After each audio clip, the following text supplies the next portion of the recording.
testimony on this Sunday before Easter for a reason. And it's because I never thought that I would be able to celebrate Easter ever again.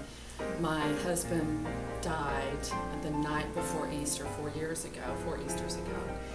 And 30 minutes I did CPR and my 16-year-old daughter watching. So I really never thought, and I was angry at God, not for taking my husband, but for when he took him. And, because I thought, at the time, my Easters are permanently ruined. So of course, dark days followed that. And, I think God just allowed me to be in mourning. I mean, you have to mourn. He allowed me to mourn. Although I didn't feel His presence, He was there, guiding me and helping me just to get up the next day, every day, and just to keep moving forward and taking care of my family. 6 months after my husband passed, my mother passed.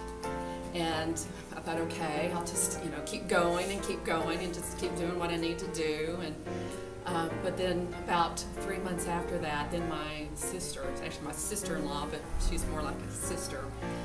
After 30 years of marriage, she became my sister. She had a medical emergency and was in a medically induced coma. And I'm rushing to the hospital with the medical power of attorney. And I just became so filled with anger, and I started yelling at God.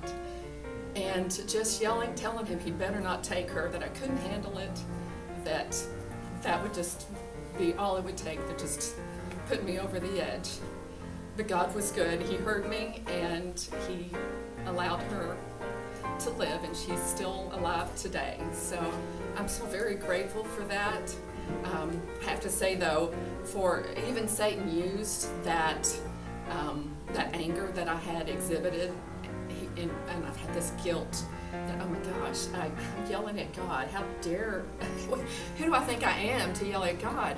And so I talked to a pastor about it, and he just kind of grinned and said, you know what, God can take it. God can take your anger. He can bear your burdens. He can take it. And since then, my relationship with Him has changed. It's just much more open. I was born and raised in a Christian home, and was very blessed to have godly parents that raised me in a Christian home, and I committed my life to Christ at a very young age. But as life goes on, sometimes it just gets harder and harder.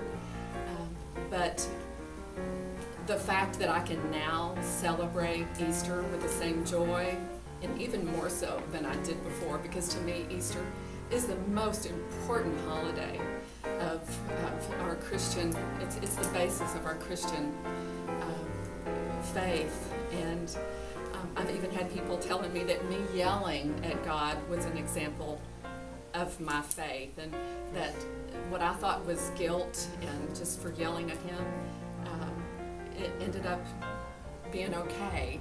It is okay to just lay it all to Him, and so now I'm learning to just depend on Him for everything, and just to look for Him for guidance and helping me start a new life without my husband. And I thank God for Him bringing me to this church, because it's through coming to this church, because, well, first of all, the isolation is really, really not good. I was isolated way too long. In my morning, I started decorating my pit, is what I'm calling it. I kind of got really comfortable in my pit. And I knew that was wrong. I knew I had to do something. And I thought, okay, well, what church? I feel like I need to change churches, because I needed a new home, needed to start over. And I chose this church because there were people that were ministering to me. There were members of this church. They were mowing my lawn, coming and doing home repair. And they were such a good support to me in the most difficult time of my life. And I thought, you know what, that's Christianity in action, and I want to be there. So I joined the church, and I found the singles class.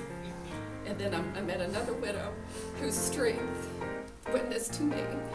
And I will always be grateful to Rachel for her strength that she showed me. And when you realize that other people's problems are just as worse or than your own, it really kind of gives you strength. And there's strength in the unity of this group, because we pray for each other and we help each other. And so I'm grateful for that, and I'm grateful to be celebrating Easter once again.